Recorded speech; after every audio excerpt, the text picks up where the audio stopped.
हिमाचलची आणि सक्षमची प्रेम कहाणी दादा. प्रेम कहाणी हे की जे सक्सेस झाली नाही ते मेल्यावर सक्सेस झाली. विचार कराजोगती गोष्ट आहे. प्रेम कराव की नाही कराव हे मुलींना माझं एकच म्हणणं आहे. तुम्ही प्रेम करता करा, बिंदास करा. संविधानाने तुम्हाला तुमचा योग्य जोडीदार निवडण्याची तुम्हाला एक संधी दिलेली आहे आणि एक ताकद दिलेली आहे संविधानाने. आणि हे संधी कोणीच तुमच्याजवळून घेऊ शकत नाही. पण प्रेम करण्याच्या वेळेस अगोदर आपल्या अस्तित्वाचा विचार करायचा.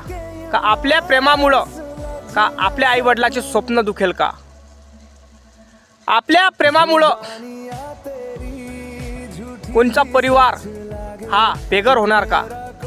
कारण प्रेम करायच्या वेळेस भलं छान वाटते हो, पण जेव्हा ते अस्तित्वात आणतो तेव्हा आपण कोणाचाच विचार करत नाही. आपल्या परिवाराचा विचार करत नाही, या दुसऱ्याच्या परिवाराचा विचार करत नाही.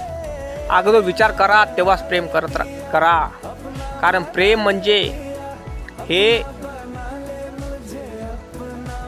परमेश्वराचं रूप आहे. कारण प्रेम केलं पाहिजे हे माझं मत आहे. कारण प्रेम म्हणजे काय असतं तेव्हा समजणार. नाहीतर ज्याने प्रेम केलं नाही त्याने जगून काहीच फायदा नाही. समजलं का? पण प्रेम करायच्या वेळेस कोणा मुलावर करून राहिलो, कोणा मुलीवर करून राहिलो याचा विचार करायचा.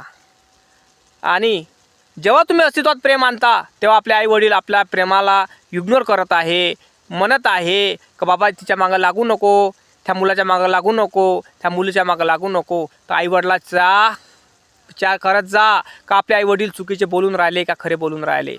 तुम्हाला 2 दिवसाचं प्रेम तुमचे मायबाप तुम्हाला वरी वाटतात.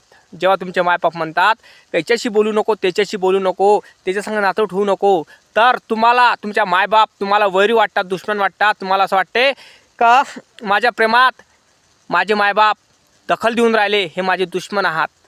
अरे तुमचे मायबाप कधी दुश्मन राहत नाही बरं.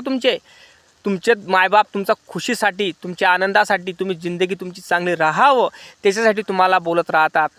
समजला काय? प्रेम करा, बिंदास करा. तुम्हाला कोणी अडवलं नाही, पण प्रेम याच्या संग करा ते टिकवून आलं पाहिजे. कारण प्रेम करणं सोपं आहे पण टिकवणं कठीण आहे दादा. कळलं काय? लाईक करा, चॅनलला सबस्क्राईब करा, कमेंटमधून सांगा बरोबर बोलतो की काय. जय जवान जय किसान.